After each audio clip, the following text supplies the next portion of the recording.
Hi, welcome to Tech Support. My name is Ramon, and today we are going to be looking at the Blackmagic Pocket Cinema Camera. To begin, let's go ahead and mount the lens onto the camera. First, you will have to go ahead and locate your Blackmagic Pocket Cinema Camera, your adapter, and your Canon lens. First, remove the EF cap side from the adapter, and then the lens mount cap from your Canon lens. Locate and connect the red dot on both of them. Then gently rotate the lens clockwise. You should hear a small click and the lens should feel sturdy. Then go ahead and remove the other cap on the lens adapter as well as the one on the camera. Then connect the red dot on the camera mount, which is right here,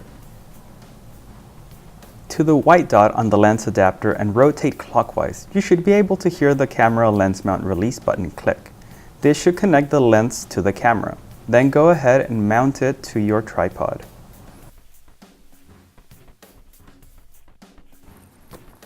In addition to the two 1/4 inch bearings, the Blackmagic Pocket Cinema Camera has 5 inputs on the side. The top input is a remote control input, right here. You have a headphone jack for you to listen to your audio, which is right here with a little headphone icon next to it. And you have a microphone mini jack for an external mic, right here in case you need it. You have a micro HDMI input for an external monitor, right here. And then you have the power input. The layout of the camera itself is rather simple, with a total 14 buttons, including the release button for the lens mount. Holding the power button down for 2 seconds will turn the camera on, which will bring the monitor to life. The same action will power the camera down. The actual buttons are power, menu, OK, 4 arrow keys that point up, down, left, and right, focus, iris, and then you have the record, play, fast forward, and previous track buttons. Pressing the iris button will automatically adjust the f-stop. To adjust the shutter speed, you will have to adjust the shutter angle in the menu. There you go. You may manually control the f-stop with the sideways arrow buttons as well.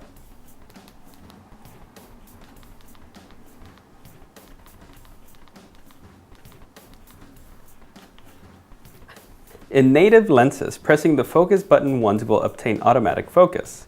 If you don't have one available to you, you may still benefit from the built-in focus peaking, which may be activated by pressing the focus button 2 times. Right there. Focus peaking is green on this camera. Taking off the focus peaking works the same way as activating it. To activate the digital focus assist feature, press the OK button 2 times. Right there, and there's a focus of Dr. Tom Have. To exit out, go ahead and press the OK button 2 times. To display the audio metering as well as the camera's histogram, press the up arrow button right here. There you have the histogram on the camera left, and on the right you will have the audio input levels going. To take it off, go ahead and press the down arrow. The record button right here, the red button, will initiate as well as stop recording. And the play, fast forward, and previous picture buttons will display the previously recorded media, which can be shown right here. That's our B-roll, and that's going to another image. To get out of this mode, press the record button again. Pressing the menu button will reveal the all-important camera menu, which has 6 icons: metadata, settings, format card, focus peaking, meters, and frame guides. Pressing the menu button again will exit out of the menu and go back to the live video feed, like that.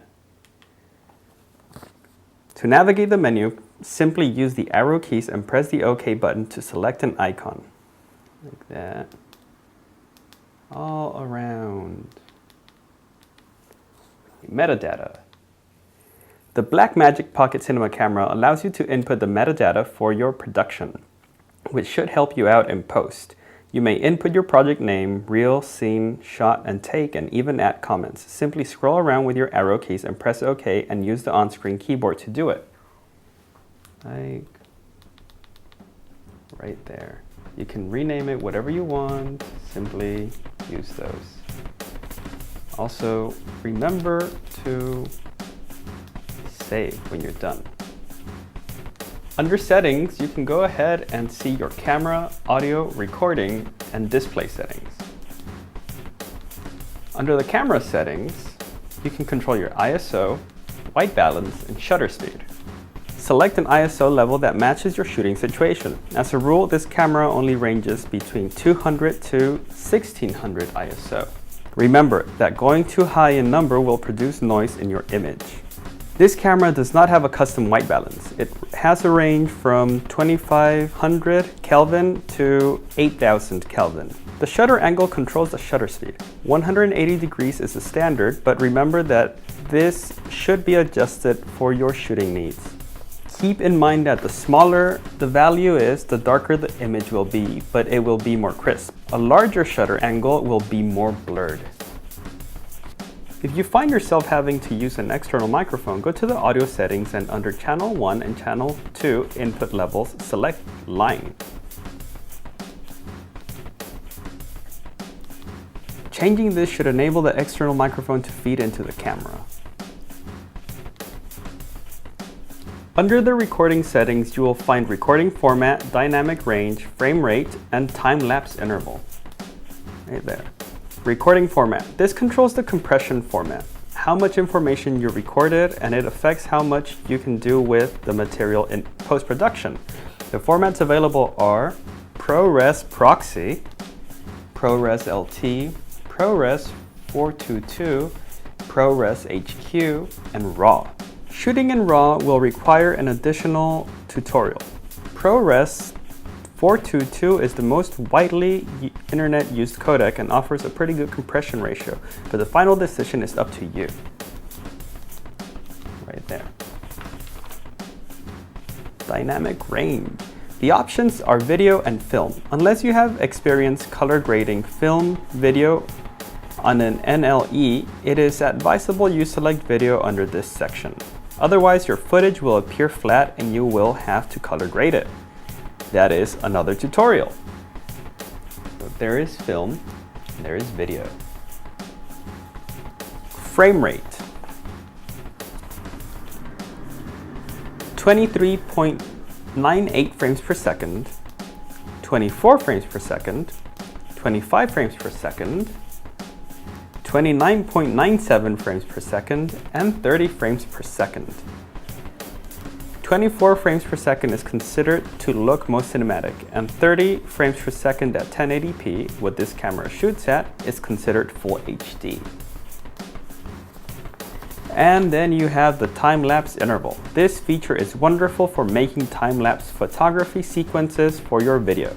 It allows you to program the camera to take a shot at any which interval you program it for, between 2 frames, seconds, up to 10 minutes.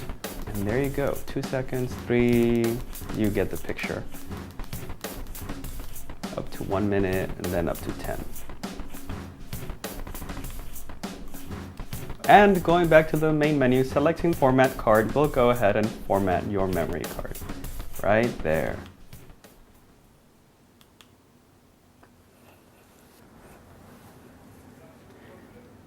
After you're done with the Blackmagic Pocket Cinema camera, go ahead and press the power button for about 2 seconds. This will go ahead and turn off the camera. The last button you will have to become familiar with will be the shutter release button, which is right here. This is the same button that clicked when you attach the lens. Pressing it and twisting the lens counterclockwise will release the lens. This will be done when you're putting the equipment away. Like this. Doing this will expose the sensor. You don't want to do that for a long time, so go ahead and put the lens cap on.